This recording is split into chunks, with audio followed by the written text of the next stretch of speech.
Inductance per phase or inductance per conductor or inductance per unit length వచ్చేసి formula μ0/2π × log of GMD/GMR henry per metre. ఇది ఏంటంటే మనకు ఒక conductor ఇచ్చినప్పుడు and it is of unit length or inductance per phase, ఒక ఫేజ్కి calculate చేయాలి అంటే మన ఫార్ములా వచ్చేసి μ0/2π × log of GMD/GMR henry per metre. ఇది హెన్రీ పర్ మీటర్లో ఇచ్చినప్పుడు వై బికాస్ μ0 వాల్యూ ఏంటి 4π × 10⁻⁻7. దాన్ని మనం ఇక్కడ సబ్స్టిట్యూట్ చేస్తే 4π × 10⁻⁻7/2π. సో 2π 4π క్యాన్సిల్ అయిపోయి మనకి రిజల్టెంట్ వచ్చేసి 2 × 10⁻⁻7 log of GMD/GMR henry per metre వస్తుంది. In terms of milli henry per కిలోమీటర్లో ఇస్తే 0.2 log GMD/GMR milli henry per kilometre వస్తుంది. సో ఇండక్టెన్స్లో మనకి సెల్ఫ్ ఉంది, మ్యూచువల్ ఉంది. సెల్ఫ్ అంటే అదే కండక్టర్లో ఉండేది, మ్యూచువల్ వచ్చేసి GMD, వేరే కండక్టర్ లింక్ అయి ఉంటే మ్యూచువల్ లింకేజెస్ వస్తుంది.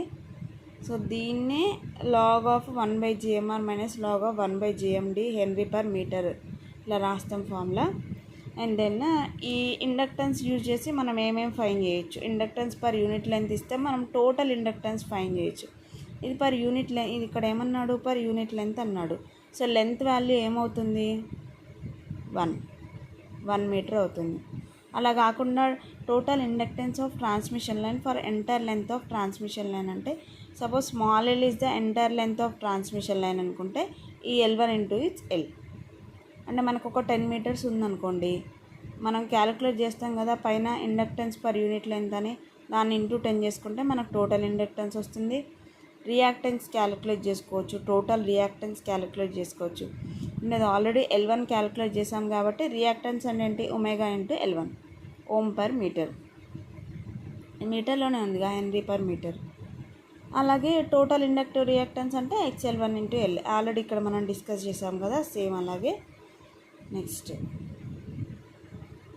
సో ఇండక్టివ్ రియాక్టెన్స్ దేని మీద డిపెండ్ అవుతుంది అంటే మనకి ఎక్సెల్కి ఫార్ములా తెలుసు కదా, ఒమేగా ఎల్ అంటే XL. So 2πf × L. So reactance frequency మీద ఇండక్టెన్స్ మీద డిపెండ్ అయ్యింది, కానీ ఇండక్టెన్స్ దేని మీద GMD మీద GMR మీద డిపెండ్ అవుద్ది. నెక్స్ట్ రియాక్టివ్ పవర్ అబ్జర్వ్డ్ కూడా మనం క్యాలిక్యులేట్ చేయొచ్చు. రియాక్టివ్ పవర్ అబ్జర్వ్డ్కి ఫార్ములా ఏంటంటే I² ωL వార్, మనకు తెలుసుగా వార్ అనేది యూనిట్స్. సో మన క్యాలిక్యులేషన్ I² ωL. నెక్స్ట్ ఇది టిపికల్లీ GMD/GMR వాల్యూ 50 to 100 మధ్యలో ఉంటుంది. సో ఆ 50 to 100 మధ్యలో ఉన్నది మనం ఇక్కడ సబ్స్టిట్యూట్ చేసుకుంటే L1 వాల్యూ వస్తుంది. ఏంటంటే L1 ranges in between 0.7 to 1.4 milli henry per. In terms of milli henry per kilometres అంటే యూజువల్గా ఎంత ఉంటుంది అని అంటే ఇక్కడ ఏమన్నాడు L1 అన్నాడు, అంటే ఇదేంటి పర్ యూనిట్ లెంత్ అన్నట్టు 0.7 to 1.4 ఆ రేంజ్లో ఉంటుంది. అరౌండ్ యావరేజ్గా మనం 1 మిల్లీ హెన్రీ పర్ కిలోమీటర్ వస్తుంది. XL1 వచ్చేసి 0.3 ఓమ్ పర్ కిలోమీటర్. ఇది ఎలా వస్తుంది అంటే చూడండి, XL1 అంటే ఒమేగా ఎల్ కదా, అంటే 2πf × L. 2 అంటే 2 × 3.14 × 50 ఇదేంటి 1 కదా, చూడండి 100 × 3.14 ఇది 1 మిల్లీ హెన్రీ పర్ కిలోమీటర్ కాదు. సో 10⁻⁻ తీసుకుంటే మన రిజల్టెంట్ 0.314 ఓమ్స్ పర్ కిలోమీటర్ వస్తుంది. ఓకేనా, this is the calculation behind this. అలాగే ఇక్కడ మనకి ఏమి ఇచ్చారు, నెక్స్ట్ క్యాలిక్యులేషన్ వచ్చేసి 1 ఫేజ్ 2 కండక్టర్ ట్రాన్స్మిషన్ లైన్. ఇప్పుడు ఇందాక మనం నేర్చుకుని జస్ట్ ఒక కండక్టర్ ఇచ్చినప్పుడు L1 XL1 మనం అది చూసాం కదా. ఇప్పుడు 2 కండక్టర్స్ ఇచ్చాడు, but they are of same phase. అలా ఇచ్చినప్పుడు ఏం చేయాలి చూడండి, ఇవి రెండు సేమ్ ఫేజే బట్ డిఫరెంట్ కండక్టర్స్. మనం ఇలా చూసుకోవచ్చు, ఇది మన ట్రాన్స్మిషన్ టవర్ అన్నట్టు. ఇది మనకి సప్లై లోడ్, సప్లై నుంచి లోడ్కి ఇలా వెళ్తుంది ఒక కండక్టర్, మళ్ళీ లోడ్ నుంచి మళ్ళీ సప్లైకి రిటర్న్ అవుతుంది, రైట్. ఇలాగా ఇక్కడ నుంచి మనకి లోడ్కి వెళ్తుంది, ఆ లోడ్ నుంచి మళ్ళీ రిటర్న్ అయ్యే వైర్ ఐ. మనం చూసాం కదా, డైరెక్షన్స్ కూడా రివర్స్ ఉన్నాయి, I - I. ఇది I అయితే ఇది -I అవుతుంది. ఇప్పుడు ఈ 2 కండక్టర్స్ ఇవి ఉన్నాయి కదా, ఇవి 2 కండక్టర్స్ని మనం ఇక్కడ డ్రా చేసుకుంటే సపరేట్గా ఈ రెండింటి మధ్యలో ఉన్న డిస్టెన్స్ మ్యూచువల్ డిస్టెన్స్ డి.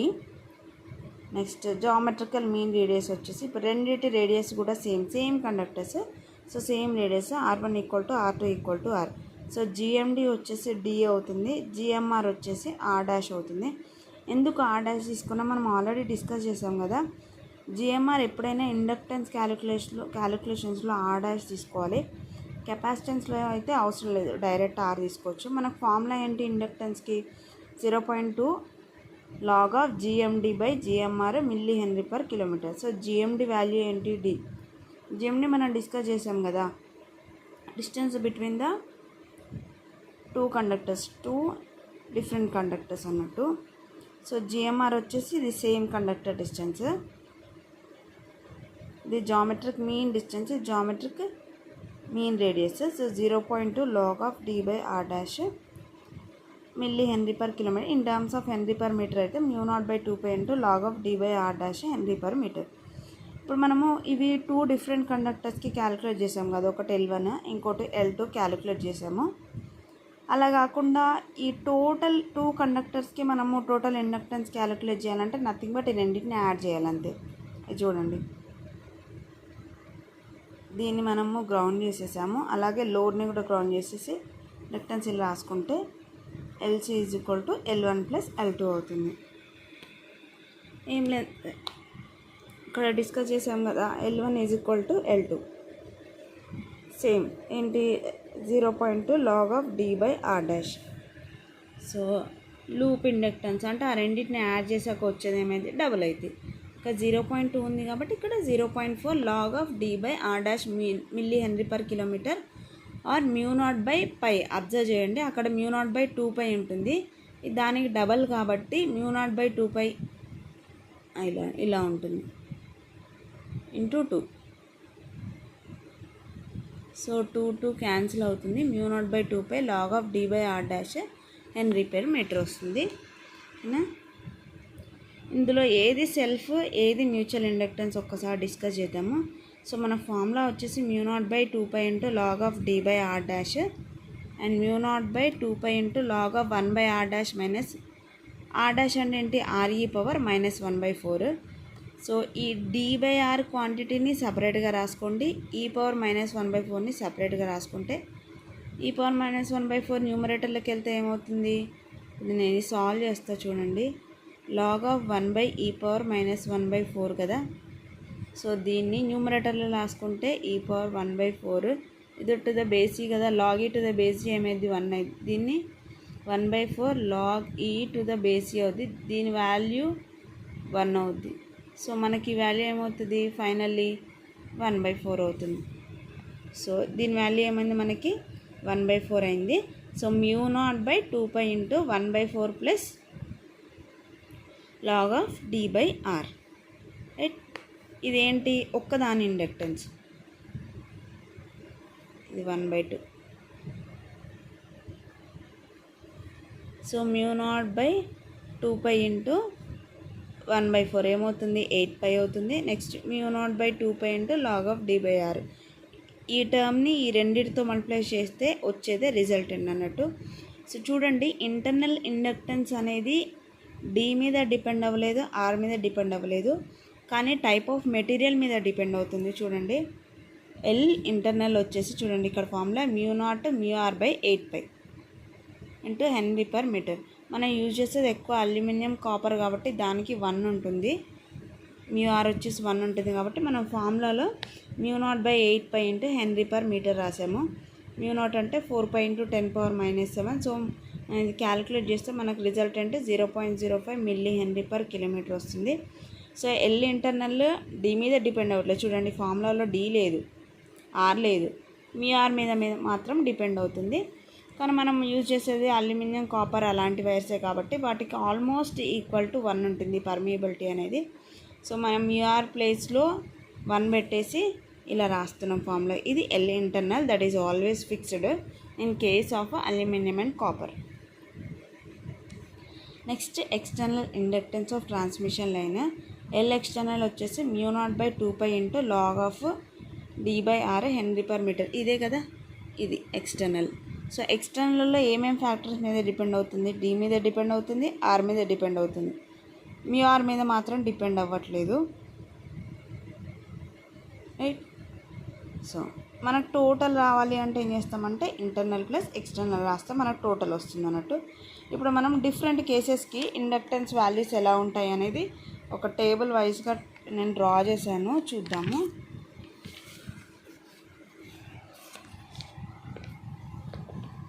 చూడండి, ఫస్ట్ కండక్టర్ అరేంజ్మెంట్ జిఎండి ఎంత వస్తుంది, జిఎంఆర్ ఎంత వస్తుంది, ఇక్కడ వరకు వస్తే చాలు. మనం ఈ ఇండక్టెన్స్లో డైరెక్ట్ వాల్యూ సబ్స్టిట్యూట్ చేస్తాము. ఇది ఆల్రెడీ మనం డిస్కస్ చేసాం కదా, 1 phase 2 conductor transmission line, GMD D ఉంటుంది, GMR R dash, μ0/2π into ln of log of D/R dash henry per metre. ఓకేనా, ఇది మనం ఆల్రెడీ డిస్కస్ చేసాము. ఇందులో మనము L1/2 అంటే both internal and external inductance కూడా ఇన్వాల్వ్ అవుతుంది. Next 1 phase 2 conductor transmission line when R1 not equal to R2. మనం ఇందాక డిస్కస్ చేసిన దాంట్లో R1 is equal to R2 is equal to R అంటే రెండు conductance are of same radius. కానీ ఇఫ్ డిఫరెంట్ రేడియస్ అయితే ఏమవుతుంది? జిఎండి అయితే సేమే ఉంటుంది, జిఎంఆర్ క్యాలిక్యులేట్ చేయాలి. జిఎంఆర్ ఏం చేస్తామనంటే ఈ రెండింటి రేడియస్, ఇది దీన్ని ఏముంటుంది, జిఎంఆర్ R1 డాష్ ఉంటుంది, దీన్ని ఏముంటుంది R2 డాష్ ఉంటుంది. సో మనకి రిజల్టెంట్ వచ్చేసి ఇలా 2 కండక్టర్స్ ఉన్నాయి కదా, so R1 dash into R2 dash whole power 1/2. 3 conductors ఉంటే R1 dash R2 dash R3 dash whole power 1/3 ఉంటుంది. ఓకేనా, మనం 2 కండక్టర్స్ ఉన్నాయి. సో L1 వచ్చేసి ఏంటి, ఇది μ0/2π. ఓన్లీ మన సపరేట్ క్యాలిక్యులేట్ చేయాలంటే D/R1 డాష్. L2 వచ్చేసి μ0/2π into log of D/R2 dash. ఇది హెన్రీ పర్ మీటర్. ఒకవేళ మిల్లీ హెన్రీ పర్ కిలోమీటర్లో అయితే మనం ఏం రాస్తాం, ఇక్కడ 0.2 అని రాస్తాం. L ఈక్వలెంట్ అంటే μ0/2π into log of D/√R1 dash R2 dash henry per metre. ఓకేనా, ఈక్వలెంట్ ఫైండ్ చేయాలంటే మాత్రం ఇది వస్తుంది. ఇప్పుడు ఇక్కడ చూడండి, ఇందులో డైరెక్ట్ R డాష్ అని రాశారు. ఎందుకు, ఇప్పుడు ఇదే ఫామ్లో మనం ఇక్కడ కూడా అప్లై చేస్తే చూడండి, R dash into R dash. So R dash whole square whole power 1/2, square root cancel అయ్యి మళ్ళీ మనకి ఇదే వస్తుంది. Okay, next 1 phase 2 conductor transmission లైనే కానీ బండిల్డ్ కండక్టర్స్. బండిల్డ్ కండక్టర్స్ అంటే ఏంటి, కండక్టర్స్కి మధ్యలో మనకి స్పేసర్స్ ఉంటాయి, రైట్. ఇదొక ఫేస్, ఇదొక ఫేస్. ఇప్పుడు ఈ రెండిటికి మధ్యలో డిస్టెన్స్ D. ఓకేనా, సో జిఎండి వచ్చేసి D అవుతుంది. ఇప్పుడు ఒక్కొక్క దానికి సపరేట్గా మనం జిఎంఆర్ క్యాలిక్యులేట్ చేద్దాము. ఇప్పుడు దీనికి మనం జిఎంఆర్ క్యాలిక్యులేట్ చేస్తే ఏమవుతుంది, దీని సెల్ఫ్ రేడియస్ అంటే R డాష్ ఇంటూ ఈ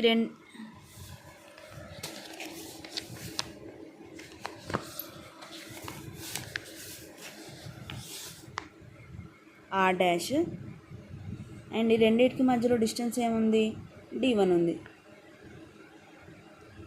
అండ్ ఎన్ని కండక్టర్స్ ఉన్నాయి, 2 కండక్టర్ ఉన్నాయి. So whole power 1/2. ఇప్పుడు చూడండి, మనకి జిఎంఆర్లో అదే ఉంది, square root of R dash D1.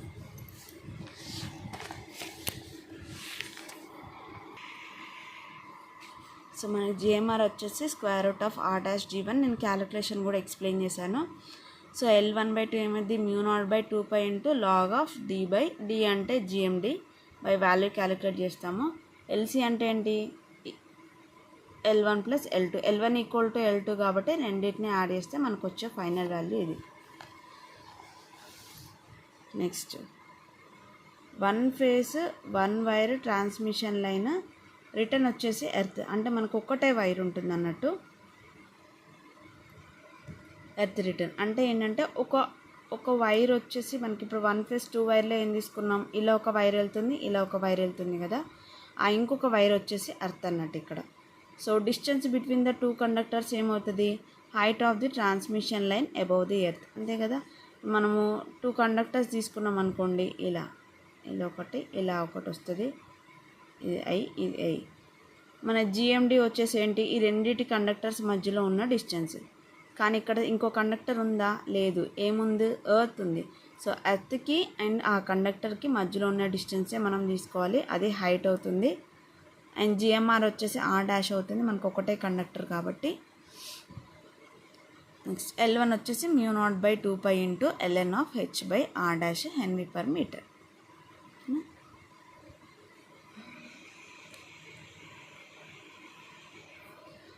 ఇది అబ్జర్వ్ చేయండి. L circuit R L loop వచ్చేసి మనకి ప్రతి దాంట్లో ఇప్పుడు చూడండి, ఇక్కడ L1 + L2 రాసాం, ఎందుకంటే 2 కండక్టర్స్ ఉన్నాయి కాబట్టి. కానీ ఇక్కడ ఒకటే కండక్టర్ ఉంది కదా, సో మనకి టోటల్ ఇండక్టెన్స్ ఏమవుతుంది, ఈ సింగిల్ కండక్టర్కి ఎంత ఇండక్టెన్స్ ఉందో అదే ఇండక్టెన్స్ మనకి టోటల్గా కూడా వస్తుంది అన్నట్టు. నెక్స్ట్ 3 ఫేసెస్ సిమెట్రికల్ అరేంజ్మెంట్, అంటే 3 వైర్స్ తీసుకున్నాము, సిమెట్రికల్ అన్నాడు కాబట్టి ఆ 3 ఇటు మధ్యలో డిస్టెన్స్ ఏముంటుంది, ఇది డి, ఇది డి, ఇది డి, అండ్ 3 సేమ్ కండక్టర్స్ చూడండి, R A equal to R B equal to R C equal to R, అంటే 3కి రేడియస్లు సేమ్ అన్నట్టు. సో జిఎండి డి అవుద్ది, జిఎంఆర్ ఆర్ డాష్ అవుద్ది. నార్మల్గా ఇది ఏమైంది, μ0/2π into ln of d/r dash henry per metre. Loop inductance ఉంటుంది, నో లూప్ ఇండక్టెన్స్, బికాస్ దీనికి ఏమైనా రిటర్న్ వైర్ ఉందా, లేదు. సో నో లూప్ ఇండక్టెన్స్, ఇందులో మనకు రిటర్న్ వైర్ ఏం లేదు కాబట్టి లూప్ ఇండక్టెన్స్ ఏమి ఉండదు. అదే 3 phase symmetrical but with bundled. Bundled అంటే సేమ్ అక్కడ ఉన్నదే రాస్తాం మనము, సేమ్ ఇక్కడ మనం చూసాం కదా, బండిల్డ్ కండక్టర్స్లో ఏమొచ్చింది, L1/2 అంటే μ0/2π into log of d/√r dash d1 henry per metre. Same వస్తుంది చూడండి మనకి ఇక్కడ. 3 ఫేజ్ కదా, ఎందుకు సేమ్ వస్తుంది అనే మనకు డౌట్ రావచ్చు, కానీ ఇక్కడ ఏంటి మనం క్యాలిక్యులేట్ చేసేది ఒక్కొక్క కండక్టర్కి, ఈ కండక్టర్కి, ఈ కండక్టర్కి, ఇప్పుడు ఈ 2 అలా. So LA per B per C, so same value వస్తుంది. అక్కడ మనం సింగిల్ కండక్టర్కే క్యాలిక్యులేట్ చేసేది. చూడండి ఇక్కడ పైన హెడ్డింగ్ చూడండి, ఇండక్టెన్స్ పర్ కండక్టర్ అన్నాడు. సో ఇండక్టెన్స్ పర్ కండక్టర్ ఎక్కడున్నా సేమే వస్తుంది విత్ సేమ్ కండిషన్స్ ఉంటే.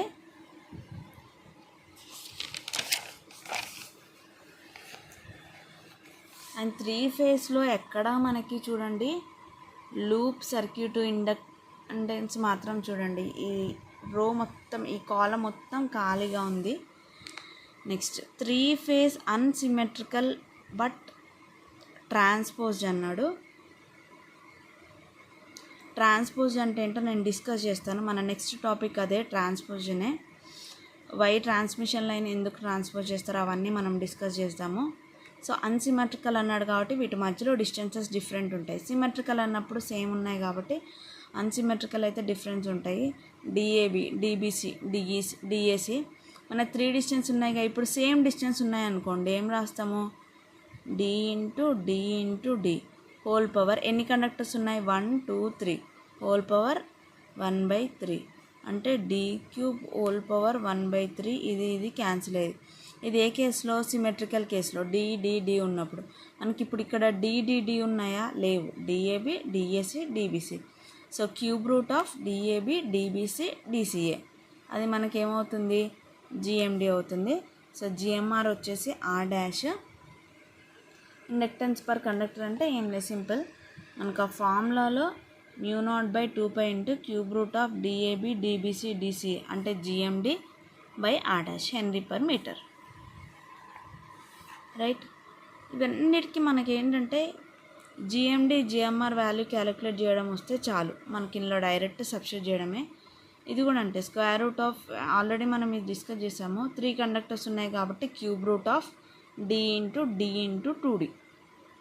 సో 3 డేస్ ఉన్నాయి, క్యూబ్ రూట్ ఉంటాయి కాబట్టి క్యూబ్ రూట్ క్యాన్సిల్ అయిపోతుంది. సో ఒక్కటే 2 ఉంటుంది కాబట్టి 2^1/3. ఇటు మధ్యలో డిస్టెన్స్ వచ్చేసి R dash. So inductance per conductor ఏమవుతుంది, μ0/2π ఇంటూ GMD/GMR, అంటే 2^1/3 d/r dash henry per metre. So ఈ అడ్జసెంట్ డయాగ్నల్ కూడా నేను ఎక్స్ప్లెయిన్ చేస్తాను చూడండి. ఫస్ట్ ఇది ఎలా వచ్చిందనేది చూద్దాము. ఇదేంటంటే 3 ఫేజ్లో డబుల్ సర్క్యూట్, మనం 1 ఫేజ్లో చూసాం కదా, ఒక కండక్టర్ వెళ్తుంది ఇంకో కండక్టర్ వస్తుంది, అలా 3 ఫేజ్ డబుల్ సర్క్యూట్ అన్నట్టు, అంటే ఈచ్ ఫేజ్కి 2 కండక్టర్స్ ఉన్నాయి. దీనికి జిఎండి క్యాలిక్యులేట్ చేస్తే వచ్చే వాల్యూ ఇది. ఇవన్నీ నేను ఎక్స్ప్లెయిన్ చేస్తాను, ఎలా వచ్చాయని ఎక్స్ప్లెయిన్ చేస్తాను మన నెక్స్ట్ క్లాస్లో, ఓకేనా. This is today's class. If you have any doubts, you can ask in comment section. Thank you.